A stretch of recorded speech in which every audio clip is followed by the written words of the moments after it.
मेहमान जुड़ गए हैं। स्वामी शैलेशानंद गिरी महामंडलेश्वर हैं। स्वामी जी, बहुत स्वागत है आपका। काजी साहब, सनातन बोर्ड की जरूरत क्यों?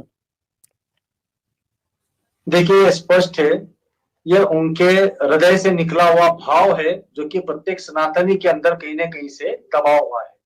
इस राष्ट्र के अंदर बाहुल्य होने के बावजूद भी लगातार हमसे त्याग की अपेक्षा की जाती रही और इसमें कोई शक नहीं कि हम निरंतर त्याग के लिए तत्पर रहे। पर ये देखेंगे कि जब संपत्ति अधिनियम की बात आती है तो उस समय पर सत्ताओं के मुख बिल्कुल बंद हो जाते हैं।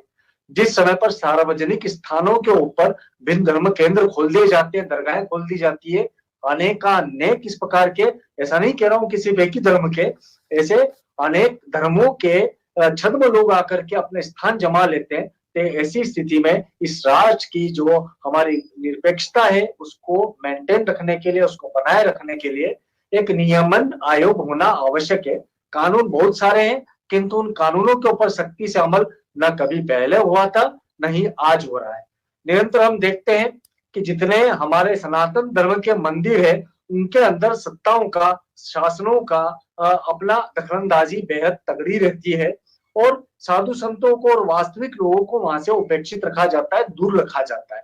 तो ये स्पष्ट है कि ऐसी स्थिति में सनातन धर्मावलंबी जितने हैं वे लोग भी हम लोगों को आकर के बोलते हैं और समझाते हैं कि यदि आप नहीं बोलेंगे तो धीरे धीरे कर करके ये सनातन धर्म की जो हमारी जो जिसे कह सकते हैं डिग्निटी है, मर्यादा है, वो भंग होने लगी है। तो इसलिए कुछ बीच का रास्ता ऐसा निकलना चाहिए जिसके अंदर सबकी अपनी मंशाएं जो है स्पष्ट है, उस राष्ट्र का लोकतंत्र मजबूत रहे, संविधान के तहत रहते हुए बेहद बड़ी व्यवस्था का निर्धारण करना आवश्यक है। जी जी जी। आज मैं देख रहा हूँ स्वामी शैलेशानंद जी सामने बैठे, गिरी साहब खुद मांग कर रहे हैं। मैं चलो राजनीति को छोड़ दो, राजनीति अपनी राजनीति चमकाने के लिए करते हैं, लेकिन संत महात्मा तो जगत गुरु कहलाते हैं।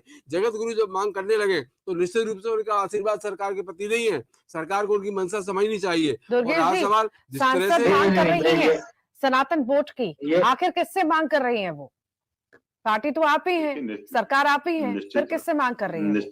निश्चित रूप से साध्वी जी सांसद के साथ साथ साध्वी भी हैं, वो संत भी हैं और संत हमेशा से। अरे नहीं, सांसद है, राजनेता कभी साधु नहीं होते भैया। राजनेता कभी साधु होते हैं? उन्हें सब सुविधा चाहिए, एसी चाहिए, गाड़ी चाहिए, गार्ड चाहिए। अरे साधु महात्मा, अरे कैसी बात कर दी आपने? अरे अकेला भगवा पहनने तो कोई साधु हो जाता? अब मैं काले कपड़े पहन लूं तो डाकू हो जाऊंगा? या मैं भगवा पहन लूं या आप भगवा पहने बैठे हो तो क्या आप साधु हो? आप बताइए ना, आप भगवा पहने हो अभी पीला बस, तो क्या आप साधु हो गए हो? साधु नहीं कहिए आप, साधु का बात रखने दीजिए प्लीज। ठीक, स्वामी जी आपके पास आना चाहूंगी। चुनाव आते ही ऐसी मांगे उठने लगती हैं और सनातन बोर्ड की मांग इस समय उठ रही है। मतलब कहीं ना कहीं संत ये मानते हैं कि चुनाव नजदीक आते हैं तो कहीं ना कहीं मांगे पूरी होने की उम्मीद ज्यादा हो जाती है। देखिए ऋतु जी, हम संत भी लोकतंत्र के अंदर ही जिंदा है। हम उसी राष्ट्र के अंदर है जहां पर विश्व की सबसे बड़ा लोकतंत्र है। तो ऐसी स्थिति में यदि हमारे मन में कोई संदेह आता है, शंका आता है, इसको पूर्ण नाराजगी ना माने। स्वदेश जी, दुर्गेश जी, मैं आप दोनों से करबद्ध निवेदन करूंगा कि इसको हम बहुत सकारात्मक चर्चा के रूप में लें। यदि हम इतिहास के जानकारों से बात करेंगे तो मालूम पड़ेगा कि सनातन का उद्भव, उद्गम कहाँ पर हुआ और कैसे हुआ और इस राष्ट्र का विस्तार कितना था। ये बेहद अलग विषय हो जाएगा। किंतु जहां हम सामाजिक समानता, सामाजिक समरसता की बात कर रहे हैं, तो ऐसी स्थिति के अंदर इस सत्ता से मेरी बेहद अपेक्षा है।